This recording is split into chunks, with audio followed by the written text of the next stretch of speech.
எளிய மக்கள் ரத்தத்தை உறிஞ்சி குடிக்கும் காவல்துறை கண்டிக்கின்றோம் கண்டிக்கின்றோம்.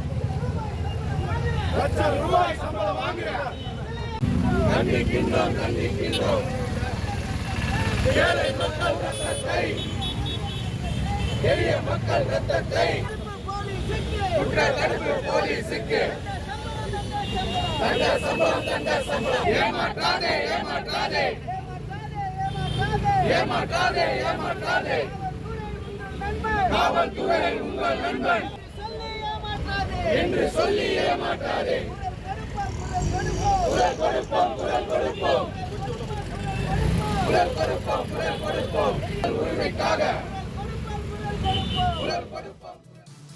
வணக்கம் நாகரன். 500 முதல் 1000 ரூபாய் வரை கட்ட வேண்டிய அபராதத்திற்கு காவல் நிலையத்திலேயே 3000 ரூபாய் வரை காவல்துறையினர் அநியாய வசூல் செய்வதாக கூறி 250க்கும் மேற்பட்ட வழக்கறிஞர்கள் ஜார்ஜ் டவுன் நீதிமன்ற வழக்கறிஞர் சங்க தலைவர் சரசுமுத்து தலைமையில் வழக்கறிஞர்கள் நீதிமன்றம் முன்பு காவல்துறையை கண்டித்து ஆர்ப்பாட்டம் நடத்தினர்.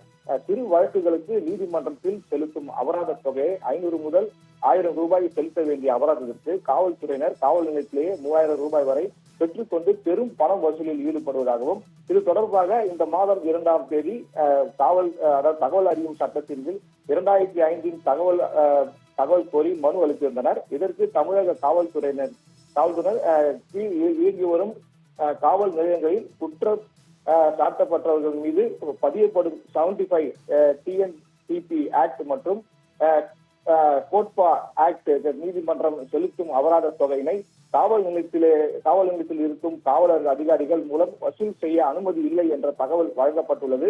எனவே காவல் நிலையத்தில் நீதிமன்றத்தில் செலுத்த வேண்டிய அபராத தொகையை பெறுவர்கள் மீது நடவடிக்கை எடுக்க வேண்டும் என்று ராஜாஜி சாலையில் உள்ள ஜார்ஜ் டவுன் நீதிமன்ற வழக்கறிஞர்கள் 250க்கும் மேற்பட்டோர் காவல்துறையினருக்கு எதிராக கண்டன கோஷங்களை எழுப்பி ஆர்ப்பாட்டத்தில் ஈடுபட்டனர். இதன் காரணமாக அந்த பகுதியில் சிறிது நேரம் பரபரப்பு ஏற்பட்டது. ஆண்டர்கான்.